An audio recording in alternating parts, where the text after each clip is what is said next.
Everything is fair in love and war, but wars are too messy. War grounds पर जो भी चीजें होती हैं उससे ज्यादा ब्रूटल चीजें होती हैं वॉर ग्राउंड्स के बाहर। हर कंट्री चाहती है कि वो वॉर जीते, बट इस वॉर को जीतने के लिए वो काफी सारी ऐसी चीजें कर देते हैं जिससे वो ह्यूमैनिटी को भूल जाते हैं। एंड ह्यूमैनिटी को भूल कर वो ऐसे मॉन्स्टर्स की तरह बिहेव करते हैं, ऐसे इनह्यूमनली बिहेव करते हैं कि वो एक डार्क हिस्ट्री बन जाते हैं। वो इंसानों पर ऐसे इनह्यूमन एक्सपेरिमेंट्स करते हैं जिनके सीक्रेट्स अगर बाहर आ जाएं तो फिर लोगों के होश उड़ जाएंगे। हर वॉर के पीछे एक डार्क हिस्ट्री होती है, एंड ऐसी एक डार्क हिस्ट्री थी रशिया के पास, the Russian sleep experiment. Sleep, नींद, जितना इम्पोर्टेंट एक इंसान के लिए खाना खाना होता है, उसी तरीके से स्लीप यानी कि नींद एक इंसान के लिए बहुत इंपॉर्टेंट होती है। बट वॉर के टाइम्स पर सोल्जर्स की नींद ही उड़ जाती है एंड उनको सारा टाइम अलर्ट रहना पड़ता है। But they are also humans, इसलिए उन्हें भी रेस्ट की ज़रूरत पड़ती है, इसलिए वो शिफ्ट्स में काम करते हैं। वर्ल्ड वॉर 2 के टाइम 1940s में रशिया के दिमाग में एक डाउट आया, एक सवाल आया कि क्या होगा अगर हम अपने सोल्जर्स को कुछ ऐसा ट्रीटमेंट दें या ऐसा कुछ उन पर करें या ऐसी कोई मेडिसिन उनको दें जिससे वो हफ्तों तक ना सोएं। एंड वो देखना चाहते थे कि इससे सोल्जर्स की एफिशिएंसी कितनी बढ़ जाएगी, क्योंकि वो सिर्फ और सिर्फ वॉर जीतना चाहते थे। रशिया ने इस बात को कंसिडर करा एंड उन्होंने रिसर्चर्स की एक टीम हायर करी। उन रिसर्चर्स ने कुछ टेस्ट सब्जेक्ट्स की डिमांड करी, एंड वॉर के टाइम पे तो ज़्यादा टेस्ट सब्जेक्ट्स होते नहीं हैं, तो वो कहाँ से लाते। उन्होंने फाइनली डिसाइड किया कि वो डिफरेंट कंट्रीज़ के प्रिजनर्स को अपने टेस्ट सब्जेक्ट्स की तरह रखेंगे। वॉर के टाइम पर 5 डिफरेंट कंट्रीज़ के प्रिजनर्स को उस चेम्बर में इनवाइट किया। तो ये चेम्बर बेसिकली एक क्लोज चेम्बर था जहाँ पे उन रिसर्चर्स ने एक टॉक्सिक गैस फ्लश करी। इस टॉक्सिक गैस को इनहेल करने से लोगों की नींद उड़ जाती थी। ये गैस इतनी ज़्यादा टॉक्सिक थी, इतनी ज़्यादा डेंजरस थी कि अगर किसी ने इसको इनहेल कर लिया तो शायद वो सो ही ना पाए, चाहे वो कितना भी ट्राई कर ले। उस चेम्बर में काफ़ी सारे इक्विपमेंट्स है जिससे कि रिसर्चर्स देख पाए कि वो जो टेस्ट सब्जेक्ट्स है वो जिंदा है कि नहीं।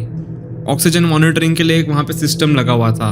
उस चेम्बर में सब कुछ था, खाना था, बुक्स थी, काफ़ी सारी चीज़ें थी जिससे वो बिजी रहे। बट एक ही चीज़ नहीं थी, बेड्स। इवन वो जो रिसर्चर्स थे उन्होंने उन सब्जेक्ट्स को प्रॉमिस किया कि अगर तुम इस एक्सपेरिमेंट में पास हो गए, यानी कि तुम अगर इस एक्सपेरिमेंट में सक्सेसफुल रहे, तो फिर उन सब्जेक्ट्स को फ्री कर दिया जाएगा एंड उनको अपने घर जाने दिया जाएगा। पहले के 5 दिन तो नॉर्मली लग रहे थे, सब नॉर्मल कन्वर्सेशंस कर रहे थे एंड किस तरीके से अपनी नींद ना आने की प्रॉब्लम से डाइवर्ट होने की कोशिश कर रहे थे। वो सब अपने फ्रेंड्स, फैमिलीज़ के बारे में बातें कर रहे थे। डे 5 तक पहुँचते पहुँचते उनकी बातें लिमिटेड होने लगी, उनके पास ज़्यादा था नहीं कुछ शेयर करने के लिए। एंड इसीलिए वो अपने जो क्राइम्स कमिट करे उन्होंने जो अपने लाइफ में चीज़ें देखी बुरी उन चीज़ों के बारे में बातें करने लगे। एंड इनकी कन्वर्सेशंस काफ़ी ज़्यादा डार्क एंड डिप्रेसिंग होने लगी। 5th डे के एंड तक जैसे जैसे 6th डे में वो पहुँचे, उन सब की बातें ख़त्म हो गई एंड वो किसी और से बात नहीं कर रहे थे। डे 9th पर एक ऐसी चीज़ हुई जिसको देखकर रिसर्चर्स काफ़ी ज़्यादा शॉक रह गए। 5 सब्जेक्ट्स में से एक सब्जेक्ट रैंडमली चलाने लगा एंड वो इतनी ज़्यादा जोर से चला रहा था कि उसकी जो वोकल कॉर्ड्स थी वो बर्स्ट हो गई थी। ऐसे ही 2 दिन बाद एक और ऐसे सब्जेक्ट ने सेम टू सेम उसी की तरह चलाना शुरू कर दिया एंड उसकी भी वोकल कॉर्ड्स फट गई थी।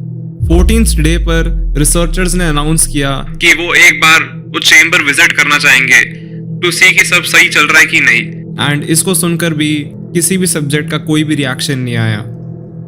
उन रिसर्चर्स ने एक कंडीशन रखी थी कि अगर सारे के सारे सब्जेक्ट्स एकदम नॉन वायलेंटली पीछे खड़े रहेंगे एंड कोई भी ऐसी एक्टिविटी नहीं करेंगे जिससे उनको सस्पिशन हो, तो फिर शायद उन सब्जेक्ट्स को फ्री कर देंगे।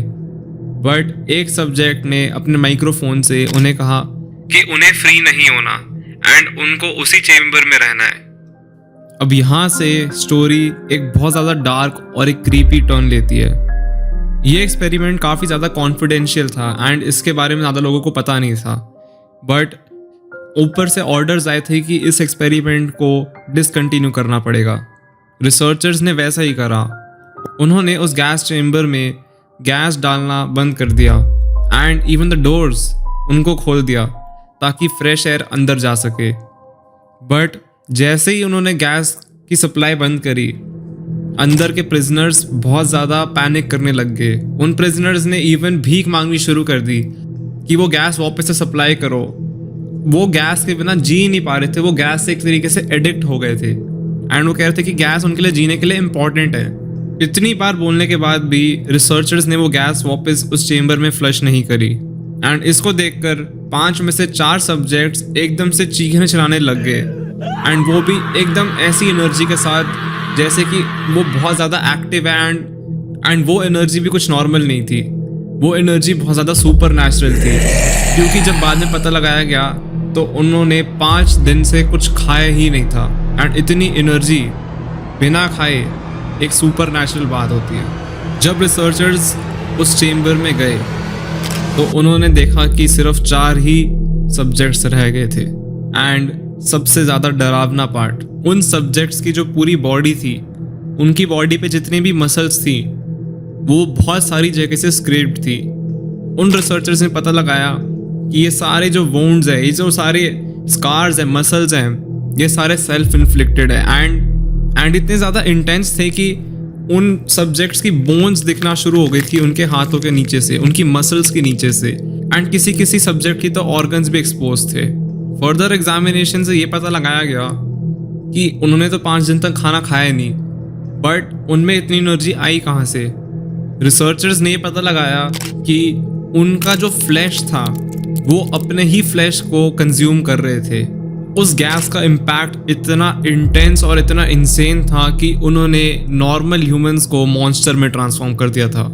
जब उन सब्जेक्ट्स को वापस उस चेम्बर से निकाल रहे थे तो उनमें से 4 सब्जेक्ट्स ने बहुत ज़्यादा फाइट बैक किया एंड इतनी ज़्यादा सुपर नेचुरल एनर्जी शो करी कि सारे रिसर्चर्स, सारे साइंटिस्ट हैरान रह गए थे। एक सब्जेक्ट को जब रिकवरी के लिए, ऑपरेशन के लिए भेजना पड़ा तो उस पर टोटल 10 एनेस्थीसिया, 10 एनेस्थीसिया लगाए, फिर भी वो सब्जेक्ट बेहोश होने का नाम ही नहीं ले रहा था। इनमें से एक और सब्जेक्ट था जो सबसे ज़्यादा अफेक्टेड था एंड उसको बहुत ज़्यादा इंजरीज हो रखी थी, उसको भी सर्जरी के लिए भेजना था एंड जैसे ही वो डॉक्टर के पास गया वो भी फाइट बैक करने लगा। उस पर भी 7 एनेस्थीसिया लगाए, फिर भी कोई काम नहीं करा। उस सब्जेक्ट ने खुद से कहा कि आप बिना एनेस्थीसिया की मेरी सर्जरी करिए एंड डॉक्टर बहुत ज़्यादा शॉक हो गया था इसको सुनकर। डॉक्टर ने किसी तरीके से उसकी सर्जरी शुरू करी, क्योंकि वो अगर सर्जरी नहीं शुरू करते तो वो शायद सब्जेक्ट मर जाता। उन्होंने सर्जरी शुरू करी एंड वो जो सब्जेक्ट था वो चिल्लाने के बजाय हंस रहा था एंड वो इतनी ईज के साथ हंस रहा था जैसे कि उसकी सर्जरी हो ही नहीं रही। जब एक रिसर्चर ने एक सब्जेक्ट से पूछा कि तुम लोग हो कौन एंड तुम क्या फील कर रहे हो, तो उन सब्जेक्ट्स ने काफ़ी क्रीपी तरीके से स्माइल किया एंड बोला कि we are the demons inside you. तुम जिस शैतान से डरते हो, तुम जिस शैतान से घबराते हो, तुम्हें लगता है कि कोई शैतान तुम्हारे बेड के नीचे है, वो शैतान हम हैं। जब मैंने ये पूरी स्टोरी पढ़ी थी तो मेरे तो रोंगटे खड़े हो गए थे एंड तुम इस टॉपिक पर खुद भी रिसर्च कर सकते हो, ये काफ़ी जगह पे अवेलेबल है एंड मैंने अगर कुछ मिस कर दिया है तो तुम उसको प्लीज़ कमेंट सेक्शन में बता देना, मैं उसको पिन कर दूंगा। ऑल्सो तुम इस चैनल को सब्सक्राइब कर दो, वरना शायद तुम्हें भी नींद ना आए।